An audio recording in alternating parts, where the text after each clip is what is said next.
I will never forgive my strict parents because they completely ruined my life.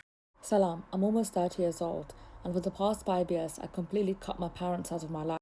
Yes, I'm a Muslim woman and I'm aware of how haram this is, but I want to explain my life. Both of my parents were first generation immigrants and they moved over to the UK from Pakistan.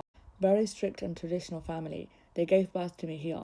I can understand that moving from a foreign country, especially from the Far East to an unknown world in the West, learning to speak English and raising a family and working must have been really hard, and they must have been terrified considering they had no family or friends and they had to make it work. And for this reason, both me and my sister, who's 2 years younger than me, was raised in an extremely strict household. We were basically allowed to do absolutely nothing other than going to school and coming home. We had no friends and no social life. We weren't allowed to do anything. Even in the 6 week summer holidays, every year, we would just stay at home. We were never allowed to do anything. My dad worked two jobs to try and support the family. My mum didn't speak English and she didn't have any job. She stayed at home to take care of me and my sister.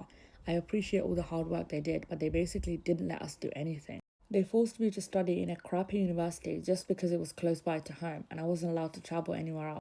I wasn't allowed to work or do anything and I had to rely on my dad for everything. At the age of 19, in my second year at university, I made some new friends because I gained a bit of confidence.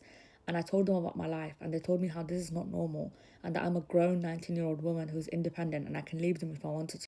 So, along with my student finance, I applied for maintenance loans, claiming that I'm going to move out from my parents' home, and that's exactly what I did my final year. My parents were furious. My dad threatened me that he would never talk to me again, and I said fine, and I left them. I blocked their numbers and I never spoke to them again. That year went on like a blur. I got a part time job and my friends helped me out with this. Then final year came and I finished my exams and then I graduated. They didn't even come to a graduation, but I didn't even care. I didn't want to talk to them anymore. I was exploring my newfound freedom.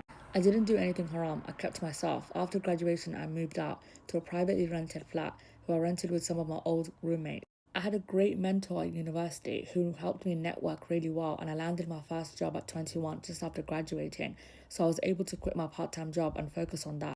Since then, I've never seen them or spoken to them, and I'm almost turning 30 now, and I never ever missed them. Even though I literally also live in London and so do my parents, I've never come across them, never seen them nor spoke to them. I changed my phone number and just moved on. I'm not here to complain or to ask for advice on how I should fix my relationship with them. I think it's better overall for my mental health. Seeing as they never made the effort to reach forward and to agree that they were the one who made the mistake, I don't feel like I should reach out to them either.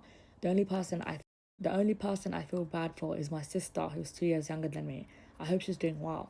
I hope that I can one day find her and apologize to her that I didn't go back to rescue her. I hope she's doing okay. Walaikum salam. It just ends there. I don't even know what to say about this one. I mean, I'm glad you escaped, but I feel bad for your sister.